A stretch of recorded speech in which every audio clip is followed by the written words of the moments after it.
Dear students, this is Praveen Kumar Agarwal from Management Department. Welcomes you in my today's lecture of Principles of Economics. In this lecture, we will discuss upon the next numerical on break-even analysis. The numerical is as follows.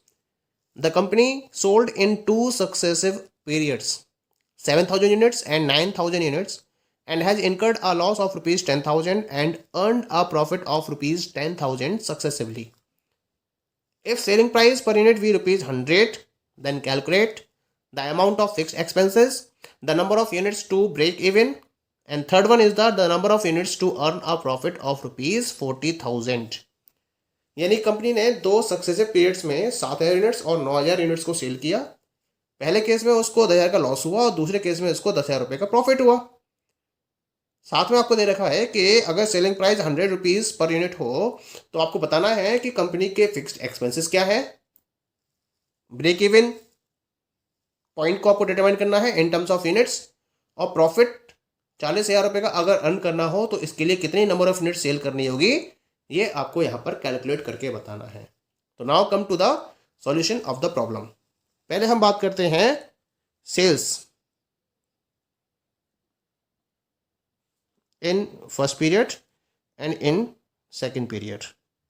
तो first period में total 7,000 units को sale किया गया और एक unit की cost है 100 रुपये, तो टोटल जो सेल्स हुई वो हुई 7 लाख रुपए की। यही सेकेंड पीरियड की बात करेंगे तो सेकेंड पीरियड में 9,000 यूनिट्स को सेल किया गया और एक यूनिट की प्राइस है आपके पास 100 रुपीज़, तो टोटल सेल्स हुई 9 लाख रुपीज़ की।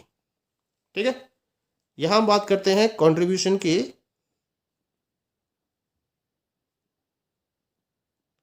तो पहले केस में 10,000 रुपये का लॉस हुआ तो -10,000 का कंट्रीब्यूशन है, और दूसरे वाले केस में 10,000 का फ़ायदा हुआ तो यहाँ +10,000 का कंट्रीब्यूशन है। ठीक है, इसका मतलब अगर देखा जाए चेंज इन सेल्स, तो चेंज इन सेल्स को कैलकुलेट करें हम तो it will be equal to 9 lakh minus 7 lakh, यानी कि ये आएगी आपके पास वैल्यू 2 लाख की डिफरेंस आ गया। ऐसे हम बात करेंगे about the change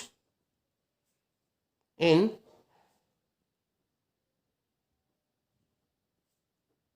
contribution.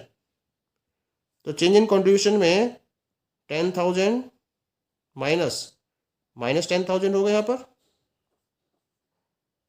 Minus minus plus हो जाएगा और 10,000 प्लस 10,000 यानी कि ये चेंज हो जाएगा 20,000 का। ठीक है, तो ये आपके पास चेंज इन सेल्स आ गया और ये चेंज इन कंट्रीब्यूशन आ गया। अब हमें यहाँ पर कैलकुलेट करना है about the PV ratio.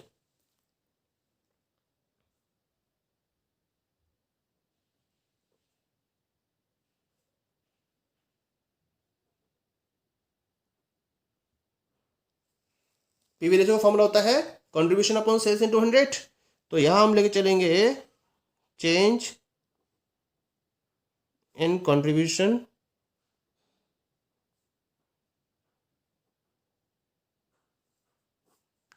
Upon change in sales and this is multiplied by 100। Change in contribution ये आपने कैलकुलेट करा है इक्वल टू 20,000 के, एंड चेंज इन सेल्स आपने कैलकुलेट करा है 2 लाख के इक्वल और इनटू 100। ठीक है, यानी कि यहाँ पर आपका जो वैल्यू आएगी 2 जीरो कट जाएंगे और 2 से ये कट जाएगा 10 टाइम्स, यानी पीवी रेशियो आ गया यहाँ पे आपके पास दैट इज इक्वल टू 10%। ये आ गया पीवी रेशियो। अब इस पीवी रेशियो यानी कि 10% के बेसिस पर हम कैलकुलेट करेंगे कि फर्स्ट पीरियड में कंट्रीब्यूशन, पहले हम बात करेंगे फर्स्ट पीरियड में। हमें फिक्स कॉस्ट निकालनी है ना, तो फिक्स कॉस्ट को डिटरमाइन करने के लिए हम फर्स्ट पीरियड की बात करेंगे। फर्स्ट पीरियड में जो सेल्स है that is equal to 70,000, sorry 7 lakhs. जो सेल है आपकी वो है 7 लाख की, तो जो कंट्रीब्यूशन निकल कर आएगा फर्स्ट पीरियड का, कंप्लीट कंट्रीब्यूशन, वो कितना निकल के आएगा फर्स्ट पीरियड का? 7 लाख का 10%, यह आ गया आपके पास इक्वल टू 70,000। तो यहाँ आपके पास 7 लाख के 10% के अकॉर्डिंग जो कंट्रीब्यूशन आ गया फर्स्ट पीरियड में, वो आ गया 70,000 का।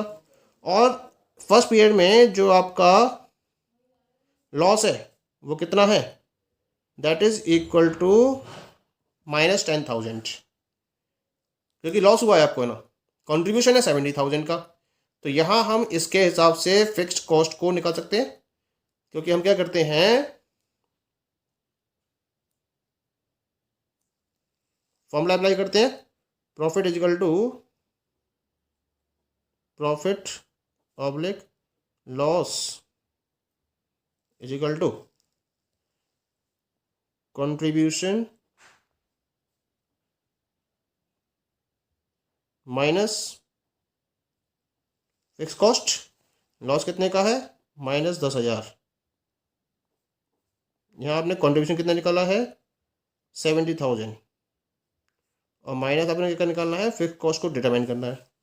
फिक्स कॉस्ट को आप इधर ले जाओगे और 10,000 माइनस का इधर आके प्लस का हो जाएगा, तो यहाँ से जो आपकी फिक्स कॉस्ट की वैल्यू निकल कर आएगी, that is equal to 70,000 plus 10,000, यानी कि ये कितना आ गया? 80,000।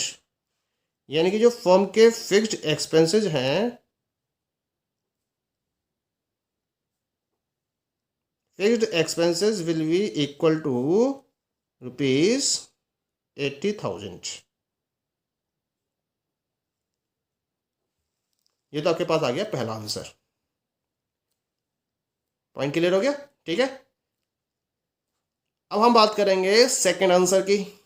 सेकंड आंसर में आपसे ब्रेक इवन पॉइंट पूछा है, तो ब्रेक इवन पॉइंट के लिए फॉर्मूला आपके पास होता है क्या? Fix cost upon PV ratio. आपके पास फिक्स कॉस्ट भी पता है, आपको पीवी रेशियो भी पता है। तो इसके सेकंड पार्ट में हमें निकालना है बीईपी, लेकिन हम जो ये वैल्यू निकालेंगे वो बीईपी सेल्स के टर्म्स में आएगी। तो बीईपी सेल्स का फॉर्मूला रहेगा fix cost upon PV ratio. ठीक है, फिक्स कॉस्ट आपने निकाली है अभी 80,000 के बराबर, और पीवी रेशियो दे रखा है आपको 10% का, मतलब 10/100। इसका मतलब ये हो जाएगा 80,000 divide by 10 and it is multiplied by 100, zero चला जाएगा। ये जो बीपी सेल्स आ गया के पास, वो आ गई 8 लाख। लेकिन आपको किस में डिटरमाइन करना है? You have to determine it in number of, in terms of units. तो क्या करना पड़ेगा मुझे? इसे सेल प्राइस से डिवाइड करना पड़ेगा, बस सेल प्राइस से डिवाइड कर दो इसको। तो BP in terms of units is equal to BP in terms of sales upon selling price. ये फॉर्मूला में अप्लाई कर देते हैं इसके अंदर।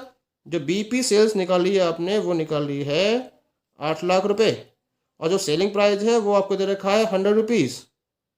इसे काट दोगे, वैल्यू कितनी आ गई आपके पास? You are getting it 8,000 units. ये आ गया आपके पास सेकेंड आंसर। तो जो बीपी यूनिट्स आ गई आपके पास, it is equal to 8,000 units. ठीक है,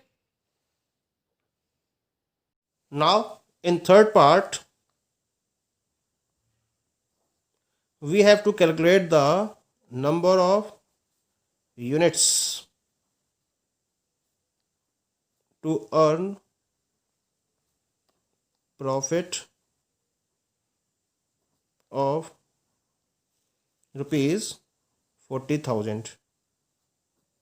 ठीक है, तो पहले तो हम सेल्स निकाल लेते हैं।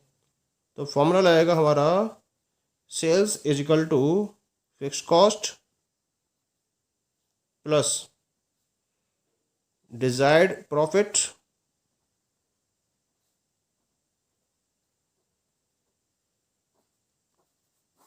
Upon PV ratio. ठीक है, तो यहां आपकी जो सेल्स है, फिक्स कॉस्ट है वो कितनी दे रखी है? फिक्स कॉस्ट दे रखी है आपको equal to 80,000 plus desired profit is 40,000 divide by PV ratio that is 10%।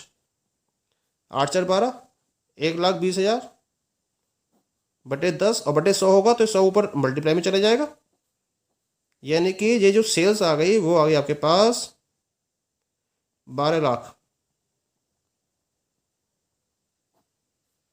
Sales आ गई 12 लाख की, लेकिन आपको क्या चाहिए? Number of units. तो नंबर ऑफ यूनिट्स को कैलकुलेट करने के लिए आपको क्या करना पड़ेगा? सेल्स को डिवाइड करना पड़ेगा सेलिंग प्राइस पर यूनिट से। सेल्स है आपके पास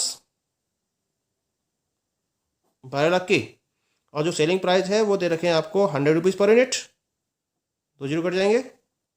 ये आ गई आपके पास 12,000 यूनिट्स, यानी कि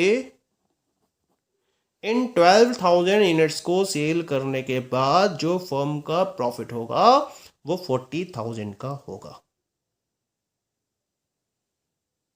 ठीक है, it means after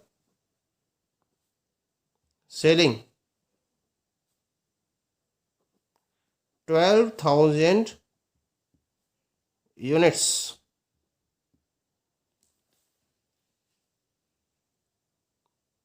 the firm will earn a desired profit of rupees